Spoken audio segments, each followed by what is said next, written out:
Hi friends, मैं आकांक्षा GK with आकांक्षा में आपका स्वागत करती हूँ। फ्रेंड्स, आज हम प्रीवियस ईयर्स का भाग 25 पढ़ने वाले हैं।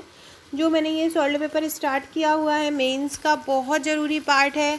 आप अगर एमपीपीएससी की तैयारी कर रहे हैं या आप किसी भी स्टेट की पीसीएस की तैयारी कर रहे हैं तो पुराना पेपर लगाना बहुत ज़रूरी होता है। लोग कहते हैं कि बहुत सारे लोग हैं जो वो दूसरों से सुन के आते हैं, बोले क्वेश्चन रिपीट नहीं होते। मैं ये नहीं बोलूँगी कि 100% रिपीट होते हैं, लेकिन मैंने आपको पहले भी एक दो बार एग्जांपल दिया है, फिर दूंगी कि जैसे कि कुपोषण आपका एक टॉपिक है। अब कुपोषण से पूरे 5 सालों में कुपोषण से संबंधित प्रश्न आए हैं। अब कुपोषण से फिर आएगा, तो टॉपिक जो है वो दोबारा से रिपीट होता है। अगर आप अच्छे से कर लेते हैं पूरा प्रीवियस ईयर्स, मतलब आपने एक टॉपिक को बहुत अच्छे से पढ़ लिया है, आपको पता है कि मुझे इस टॉपिक में क्या लिखना है, और टॉपिक जो सिलेबस में जो टॉपिक है वो रिपीट होते हैं, तो आपको इसलिए 5 साल का पेपर बहुत अच्छे से कर लेने हैं। जो पिछले 5 साल के 5 और 6 सब्जेक्ट के पेपर है, ये इसके पहले मैं आपको भाग 24 करा चुकी हूँ। ये हमारा भाग 25 है। अब पेपर फर्स्ट पेपर सेकेंड हो चुका है, और अब हमारा थर्ड पेपर का 3 मार्कर हो चुके थे। 6 मार्कर के कुछ क्वेश्चन हम आज पढ़ेंगे। तो चलिए स्टार्ट करते हैं। सभी एक 3 नंबर का रह गया था, तो वो अभी हम कर लेंगे। आगे बढ़ने से पहले चैनल को सब्सक्राइब जरूर कीजिएगा, ताकि आने वाले सभी मेंस और प्रीलिम्स का वीडियो मिलता रहे। प्रीलिम्स के नोट्स भी तैयार हो चुके हैं मेरे मेंस के साथ। साथ में अगर आप चैनल पे नए हैं तो हमारा सॉल्व पेपर भी तैयार हो चुका है। सॉल्व पेपर 8 फाइलों के रूप में है, जो इस प्रकार से आपके घर मिलेगा। देखिए, ये इस टाइप की फाइलों में आपके पूरे पेपर पहुंचेंगे। पेपर 2 के 2 पार्ट रहेंगे, पेपर 3 के 2 पार्ट रहेंगे, और बाकी के सबका एक पार्ट रहेगा, क्योंकि सभी छोटा थर्ड और सेकेंड पेपर और फर्स्ट पेपर के भी 2 पार्ट मिलेंगे। ऐसे करके आपको 8 फाइलें मिलेंगी। तो आप ये ले सकते हैं। 1300 पेजेस का ये रहेगा। अगर आप ये अलग से लेते हैं तो 2000 रुपये, अगर पूरा मेंस के साथ आप मेरे पैकेज के साथ लेते हैं तो ये आपको ओनली 1100 का पड़ेगा, और सॉफ्ट कॉपी में 1000 रुपये का ये रहेगा, तो आप इसको ले सकते हैं। तो चलिए स्टार्ट करते हैं। आज का पहला क्वेश्चन है, किन्हीं 3 ग्रीन हाउस गैसों के नाम लिखाओ। ग्रीन हाउस गैसें जो होती हैं, जो वातावरण में कार्बन डाइऑक्साइड जो होता है बहुत ज़्यादा गर्म कर देती हैं वातावरण को, और ग्रीन हाउस गैसें कहलाती हैं, जिनके कारण जो है पत्तियां सूख जाती हैं, और जो जीव जंतुओं पर भी बहुत बुरा असर पड़ता है। तापमान हमेशा बहुत गर्म होने लगता है। तो वो कौन कौन सी गैसें हैं? तो कार्बन डाइऑक्साइड होता है, नाइट्रोजन डाइऑक्साइड होता है, और मैथेन।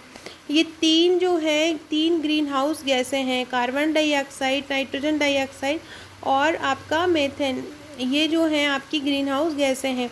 अब हम पढ़ने वाले हैं 100 शब्दों में उत्तर। पहला प्रश्न है, प्लास्टर ऑफ पेरिस क्या है और इसका उपयोग लिखो। साइंस का क्वेश्चन है ये। तो प्लास्टर ऑफ पेरिस का क्या है और इसका उपयोग लिखना है। तो सबसे पहले प्लास्टर ऑफ पेरिस का हम सूत्र लिख लेंगे। प्लास्टर ऑफ पेरिस का सूत्र क्या होता है? Ca मतलब होता है कैल्शियम। देखिए, जो हड्डियों में जो यूज़ होता है, नकली हड्डी बनाते हैं, नकली प्लास्टर चढ़ाते हैं, तो उनमें ही इसका प्लास्टर ऑफ पेरिस का यूज़ किया जाता है। तो Ca मतलब होता है कैल्शियम, और SO4 मतलब होता है सल्फेट। तो कैल्शियम सल्फेट हाफ H2O मतलब होता है जल। तो CaSO4 half H2O plaster of Paris का सूत्र है। ये अर्धजलीय कैल्शियम सल्फेट होता है, और ये जिप्सम से प्राप्त होता है। क्या होता है? ये अर्धजलीय कैल्शियम सल्फेट होता है, मतलब ये आधा जल कैल्शियम सल्फेट के रूप में होता है, और ये जिप्सम से हमको प्राप्त होता है। मुख्यतः यह पेरिस में पाया जाता है, इसलिए इसको प्लास्टर ऑफ पेरिस कहा जाता है। अब हम इसके उपयोग पढ़ते हैं। टूटी हुई हड्डियों पर प्लास्टर करने में ये प्रयुक्त होता है। खिलौने, मूर्ति, आपने देखा होगा आजकल जो गणेश जी की मूर्तियाँ आ रही हैं सुंदर सुंदर, तो वो गणेश जी की मूर्ति जो है वो प्लास्टर ऑफ पेरिस से ही बनी होती हैं। तो खिलौने, मूर्ति, अन्य उपकरणों के सांचे बनाने में ये प्रयुक्त होता है। ब्लैक बोर्ड पर हम लिखते हैं तो उसकी चौक बनाने में इसका उपयोग होता है। सतह को चिकनी बनाने तथा दीवारों और छतों को अलंकृत करने में भी इसका उपयोग होता है। तो इस प्रकार से हम प्लास्टर ऑफ पेरिस और उसका उपयोग लिख सकते हैं। अब हम लिखते हैं संक्षारण क्या है और उसकी रोकथाम क्या है। ये क्वेश्चन आया था सेकंड। तो संक्षारण के कारण धातु की सतह हवा नमी के संपर्क में आने से क्या होता है? नष्ट हो जाती है। आमतौर पर संक्षारण शब्द का उपयोग धातु के ऑक्सीकरण के लिए होता है, लेकिन लोहे के संक्षारण के लिए विशेष रूप से इसको जंग लगना कहा जाता है। ये इसका सूत्र है संचालन का। आयरन, आयरन मतलब होता है लोहा, तो हमने इसको फेरस बोला जाता है। तो 4 हमने आयरन के अणु लिए, ये सॉलिड अवस्था में लिए, मतलब ठोस अवस्था में लिए।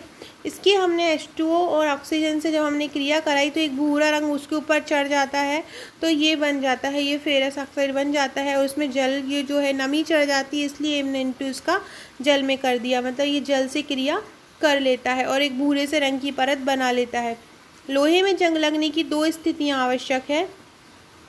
अगर लोहे बाहर, आपने देखा होगा गेटों में बाहर पीला पीला सा चढ़ जाता है, जंग सी लग जाती है, तो क्या होता है वो गेट, अगर लोहे का गेट है तो उस पर पानी भी आ रहा है, नमी भी आ रही, धूप भी आ रहा है, तो उस ये सब कारण है कि उस पर जंग लग जाती है। तो पहला है नमी और दूसरा है ऑक्सीजन। को बचने के लिए हम क्या कर सकते हैं, पेंट कर सकते हैं। सबसे मेन अच्छा तरीका है जंग से बचने का पेंट करना। लोहे की चीज़ों पर तेल अथवा ग्रीस की परत लगाने से भी उनका जंग से बचाव हो जाता है। नेक्स्ट है गैल्वनीकरण। इस विधि में लोहे की धातु की बनी चीज़ों पर जस्ते की परत चढ़ाई जाती है, यह प्रक्रिया गैल्वनीकरण कहलाती है। तो लोहे की धातु की बनी चीज़ों पर जस्ते की परत चढ़ाई जाती है, इस प्रक्रिया को गैल्वनीकरण कहते हैं।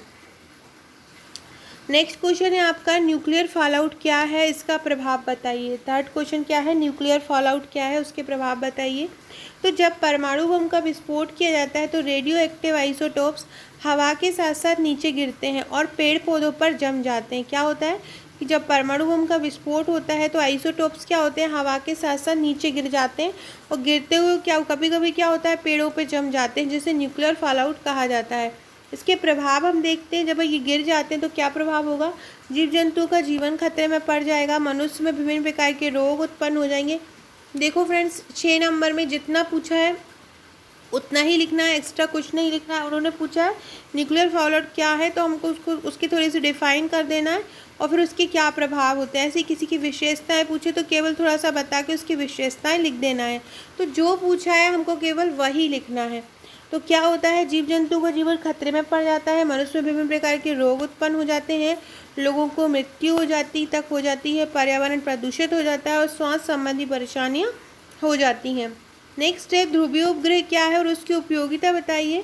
ध्रुवीय उपग्रह प्रक्षेपण यानी इनको PSLV कहा जाता है, इसरो द्वारा संचालित एक उपभोजित प्रक्षेपण प्रणाली है। भारत ने इसे अपने सुदूर संवेदी उपग्रह को सूर्य समकालिक कक्षा में प्रक्षेपित करने के लिए स्थापित किया। तो भारत ने सुदूर संवेदी उपग्रह को सूर्य समकालिक कक्षा में प्रक्षेपित करने के लिए स्थापित किया इसको। इसकी उपयोगिता क्या है, छोटे आकार के उपग्रहों को भूस्थिर कक्षा में भेजने में ये सक्षम है। जो छोटे उपग्रह हैं उनको भूस्थिर कक्षा में ये भेज सकती है। अब तक PSLV की सहायता से 70 अंतरिक्ष यान विभिन्न कक्षाओं में प्रेक्षित किए जा चुके हैं। PSLV C5 द्वारा कृषि भूमि, जल संसाधन, बाढ़, सूखा, भूकंप से संबंधित जानकारी मिली है। आर्थिक दृष्टि से PSLV दुनिया के सबसे किफ़ायती प्रशिक्षण यान में से है। विदेशी मुद्रा हासिल करने में भी ये सक्षम है। री एंट्री तकनीक का इसमें उपयोग किया जाता है। TES कार्टोसैट उपग्रह जासूसी निगरानी में सक्षम है। तो इस प्रकार हम ये ध्रुवीय उपग्रह किस प्रकार का होता है, थोड़ा सा हम डायग्राम बना के बता देंगे कि किस प्रकार का ध्रुवीय। तो इस प्रकार हमने ध्रुवीय उपग्रह क्या है, उसकी उपयोगिता क्या है, ये लिखा।